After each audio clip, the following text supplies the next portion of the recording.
ඔබ දීර්ඝ කාලයක් තිස්සේ පීඩා විඳින ඇතැම් ලෙඩ රෝග ඇති කොතරම් වෛද්‍යවරුන් හම්බෙලා ඔබ මේ සඳහා ප්‍රතිකාර ලබා ගත්තත් සෑහෙන ධනය වියදම් කරත් යම් නිශ්චිත සුවයක් නොලැබුණු. ඇතැම් විට මේ රෝග තත්ත්ව සඳහා ප්‍රධාන හේතුව ඔබ පසුවන උග්‍ර විටමින් ඌනතාවයක් වෙන්න පුළුවන්.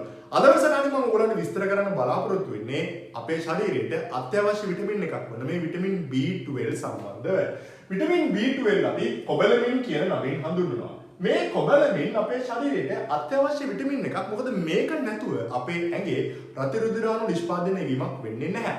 ඇට මිදුළු තුල රතු රුධිරාණු සල නිෂ්පාදනය වීමටත් ඒ හැදුණු රතු රුධිරාණු වර්ධනය වෙලා අවශ්‍ය කාර්ය ඉටු කිරීම සඳහා මේ විටමින් B12 අත්‍යවශ්‍ය විටමින් එකක්. අපේ ඇඟ ඇතුළේ තියෙන මේ DNA වල ක්‍රියාකාරීත්වය සඳහා විටමින් B12 අත්‍යවශ්‍ය විටමින් එකක්. මොළයේ තියෙන නියුරෝන සෛල නිෂ්පාදනය වීම සඳහා ඒවායේ කාර්ය නිසියාකාරයෙන් පවත්වාගෙන යාම සඳහා අත්‍යවශ්‍ය විටමින් එකක් තමයි විටමින් B12 කියන්නේ. අපිට විටමින් B12 ඕන වෙනවා දරු ප්‍රසූතිය සඳහා සූදානම් වන මව්වරුන්ට අත්‍යවශ්‍ය විටමින් එකක් විටමින් B12 කියන්නේ. පරීක්ෂණ හරහා පෙන්වුම් කරලා තියෙනවා විටමින් B12 ඌනතාවයකින් පසුවන අම්මලාට ඉහළ අවදානමක් තියෙනවා උපත් ආබාධ ඇතිවීම සඳහා. ඒ කියන්නේ අම්මලාට අනිවාර්යයෙන්ම විටමින් B12 හොඳ සැපයුමක් තිබිය යුතුයි. අස්ථි ශක්තිමත්ව පවත්වාගෙන යාම සඳහා. ඒ වගේම අස්ථිවල මේ khනිජ ලවණ තම්පත් වීමේ කාර්යය සියාකාරයෙන් ඉටු කිරීම සඳහා විටමින් B12 අත්‍යවශ්‍ය විටමින් එකක්. අයි හෙල්ත් එක. ඒ කියන්නේ අපේ ඇස්වල සෞඛ්‍ය නිසියාකාරයෙන් පවත්වාගෙන යන්න නම් අපිට විටමින් B12 අත්‍යවශ්‍ය දෙයක්. වයස්ගත වීමත් එක්ක ඇතිවන මේ ඇසේ සුදු තැන්පත් වීම මැකියුලා ඩීජෙනරේෂන් කියන තත්ත්වය සඳහා ප්‍රධාන හේතුවක් වෙනවා මේ විටමින් B12 ඌනතාවය. මානසික අවපීඩන තත්ත්ව ඇති වෙන්න පුළුවන් හේතුව මේ ස්නායු සම්ප්‍රේෂක වර්ග දෙක. ඒ කියන්නේ සෙරටොනින් සහ ඩෝපමින් කියන ස්නායු සම්ප්‍රේෂක වර්ග දෙක නිෂ්පාදනය වීම සඳහා අත්‍යවශ්‍ය විටමින් එකක් තමයි විටමින් B12 කියන්නේ. ඊට අමතරව මතක ශක්තිය නැති වෙන්න පුළුවන්. ඒ කියන්නේ මතකයේ අඩුවීම, අමතක වීමේ තත්ත්වයන් නැති වෙන්න පුළුවන් ඔබ විටමින් B12 ඌනතාවයකින් පසු වෙනවා නම්. මොකද අපේ මතකයේ පවත්වාගෙන යාම සඳහා අත්‍යවශ්‍ය විටමින් එකක් විටමින් B12 කියන්නේ. ඊට අමතරව අපේ හිස කෙස්වල නිසි පැවැත්මට, ඒ වගේම අපේ සමේ නිසි පැවැත්මට, විශේෂයෙන් අපේ කටේ තුවාල ඇති වෙන්න පුළුවන් දෙපොතු වල නිසි පැවැත්ම සඳහා අත්‍යවශ්‍ය විටමින් එකක් තමයි මේ විටමින් B12 කියන්නේ. දැන් ඔයගලන්ට මම මේ කියන්න යන ලක්ෂණ තියෙනවා නම් ඔබට විටමින් B12 ඌනතාවයක් තිබෙන්න පුළුවන්. ඇඟට තද මහන්සියක් එනවා. මහන්සිය ඒ වගේම මේ සුදු මැලි වෙච්ච හැම ඇති වෙන්න ප්‍රධාන හේතුවක් තමයි රක්තහීනතාවය. මම ඔයගලන්ට මුලින් මේ බල සඳහන් කරා. මෙගලෝබ්ලාස්ටික් ඇනීමියා කියන තත්ත්වය ඇති වෙන්න පුළුවන් ඔබට විටමින් B12 ඌනතාවයකින් පසු වෙනවා නම්. සාමාන්‍ය රතු රුධිරාණුවකට වඩා මේ මෙගලෝබ්ලාස්ටික් ඇනීමියා කියන තත්ත්වයේදී රතු රුධිරාණු විශාල වෙනවා. මෙහෙම විශාල වුණාම වෙන ප්‍රශ්නයක් තමයි ඇට මිදුළු තුලින් එළියට ඇවිල්ලා රුධිර සංසරණයට රතු රුධිර සැල එකතු වීමේ හිඟතාවයක් මතුවෙනවා. මේ නිසා රක්තහීනතා තත්ත්වයක් ඇති වෙන්න පුළුවන්. අනෙක් පැත්තට ඇති වෙන දේ තමයි හයිපොක්සියා තත්ත්වයක්. ඒ කියන්නේ අපේ ශරීරයට නිශ්චිත ඔක්සිජන් සැපයුමක් නොලැබී යාමේ තත්ත්වයන් නැති වෙන්න පුළුවන්. ඉතින් මෙහෙම තත්ත්වයන් නැති වෙනකොට නිතරම ඇඟට මහන්සි, කම්මැලි, නිදිමත ගතිය එනවා. ඉතින් මේ දේවල් ඇති වෙන්න පුළුවන්. දීර්ඝ කාලයක් තිස්සේ පීඩා විඳින හිසේ කැක්කුම් ඇති. අපි මිග්‍රේන් කියන තත්ත්වය හඳුනනවා. මේ සඳහා ඔබ ප්‍රතිකාර ලබා ගන්නවා ඇති. මේ තත්ත්වය සඳහා ප්‍රධාන හේතුවක් වෙන්න පුළුවන් මේ විටමින් B12 ඌනතාවය. මේ බව පැහැදිලි කරන පරීක්ෂණයක් තියෙනවා මම ඔයගලන්ට ඉදිරිපත් කරන්නම්. මේ විටමින් B12 ඌනතාවය නිසා ඇතිවන තත්ත්වයක් තමයි මේ හෝමොසිස්ටීන් මට්ටම ශරීරය තුළ ඉහළ යාම. හෝමොසිස්ටීන් කියන්නේ අපේ ශරීරයට හානිදායක ප්‍රෝටීන් එකක්. මෙමගින් අපේ DNA විකෘති වෙන්න පුළුවන්, ඒ වගේම සෛල වලට හානි සිදු වෙන්න පුළුවන්. ඉතින් මේ තත්ත්වය බලපාන්න පුළුවන් ඔබට මේ මිග්‍රේන් තත්ත්වය ඇතිවීම සඳහා. ආහාර ජීර්ණ පද්ධතිය ආශ්‍රිතව ගැටලු මතුවෙන්න පුළුවන් ඔබට විටමින් B12 ඌනතාවයක් තියෙනවා නම්. හරියාකාරව වැඩකට අවධානය දීලා වැඩ ඉවර කරන්න, මෙන්ටල් ફોකස් එක තියාගන්න, කන්සන්ට්‍රේෂන් එක තියාගන්න බෑ. ඔබට විටමින් B12 ඌනතාවයක් තියෙනවා නම් ශරීරයේ විවිධ ස්ථානවල වේදනා තත්ත්වයන් නැති වෙන්න පුළුවන්. මේ ඇඟිලි තුඩු වලට ඉදි කට්ටකින් අනිනවා වගේ වේදනා තත්ත්වයන් නැති වෙන්න පුළුවන් හේතුව තමයි මම ඔයගලන්ට කිව්වා මේ ස්නායු නිර්මාණය වීම සඳහා අපිට විටමින් B12 අවශ්‍ය දෙයක් කියලා. විශේෂයෙන්ම මේ ස්නායු වල තියෙනවා මයිලින් කොපුව. මේ මයිලින් කොපුව තියෙන්න ඕනේ අනිවාර්යයෙන්ම අපේ ස්නායු පද්ධතියේ නිසි ක්‍රියාකාරීත්වය සඳහා. විටමින් B12 ඌනතාවයක් තියෙනකොට මේවා හරියාකාරව හැදෙන්නේ නැහැ. එතකොට විවිධ ආබාධ මතුවෙන්න පටන් ගන්නවා.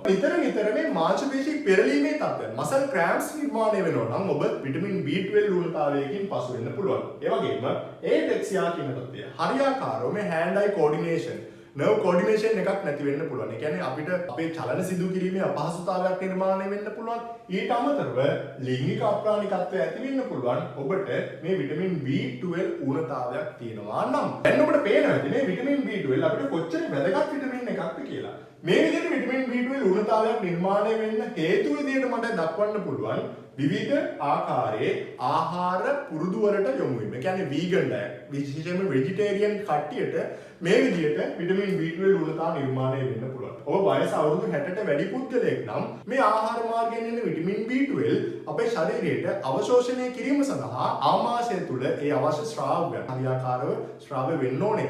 අපි අවුරුදු 60 පහු කරනකොට මේක හරියාකාරව වෙන්නේ නැහැ. ඉතින් එහෙම වෙනකොට මේ විටමින් B12 ආහාරවල තියෙන B12 අවශෝෂණය කිරීම අපහසු වෙන්න පුළුවන්. මේ නිසා ඌනතා තත්ත්වයක් නිර්මාණය වෙන්න පුළුවන්. ගර්භණී අම්මලට වැඩිපුර විටමින් B12 ඕනේ. ඔබ දීර්ඝ කාලීනව මම මේ කියන ඖෂධ ලබා ගන්නවා.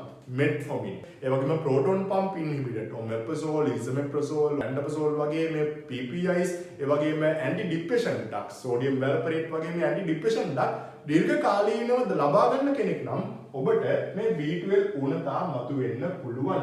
ආහාර මගින් ලැබෙන B12 අපිට අවශෝෂණය කරගැනීමේ දක්වා යම් සංකීර්ණ ක්‍රියාවලියක් සිද්ධ වෙනවා. අවසාන වශයෙන් මම ඔයගලන්ට කියන්නම් අපිට දෛනිකව විටමින් B12 ඕනේ මයික්‍රෝග්‍රෑම් 2.4ක ප්‍රමාණයක්. ඒක තමයි recommended daily allowance එක. බහුලවම විටමින් B12 අපිට ලැබෙන්නේ beef liver එක. ඉඳලා හිටලවත් organ meats කියලා කියනවා. මේවා ආහාර වේලට එකතු කර ගන්න නම් ඔබට මේ B12 අවශ්‍යතාවය නියම විදියට සම්පූර්ණ කරගන්න පුළුවන්. බෙල්ලෝ, ඇල්ලෝ වගේ මේ sea foods හරහා අපිට බහුලවම මේ B12 අවශ්‍යතාවය සම්පූර්ණ වෙනවා. nutritional yeast දැන් ඔයගොල්ලෝ මස් මාළු කන්නේ නැති කෙනෙක් නම් ඔයගොල්ලන්ට B12 අවශ්‍යතාවය සම්පූර්ණ කරගන්න හොඳම ක්‍රමයක් තමයි ආහාර වේලට ආහාර පිසුවට පස්සේ මේ nutritional yeast එකතු කිරීම. ඒ වගේම සැමන් සහ ටූනා වැනි මාළු හරහා අපිට B12 ඉතාමත් හොඳින් ලැබෙනවා. හරක් මස් හරහා බහුලව ලැබෙනවා.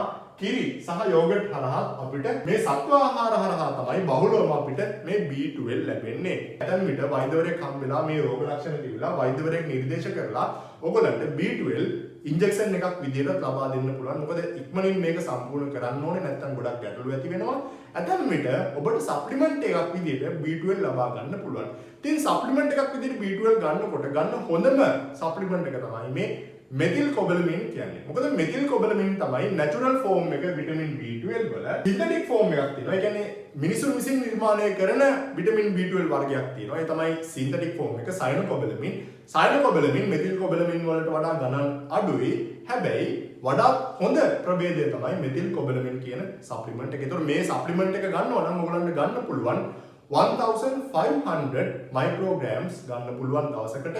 ඉතින් මේ ප්‍රමාණය අරගෙන ඔබේ දෛනික විටමින් B12 අවශ්‍යතාවය සම්පූර්ණ කරගන්න පුළුවන්. එහෙනම් මම හිතනවා ඔයගොල්ලන්ට මේ වැඩසටහන ප්‍රයෝජනවත් වෙන්න ඇති. මොකද්ද විටමින් B12 ඌනතාවයක් කියන්නේ? අපි කොහොමද මේ B12 ඌනතාවය සම්පූර්ණ කරගන්නේ? මේ හැම දෙයක්ම ගැනම මම ඔයගොල්ලන්ට කියලා දුන්නා. මේ විදිහට තවත් වැදගත් සෞඛ්‍ය වැඩසටහනක් අපි ඊළඟ දවසෙත් හම්බෙමු.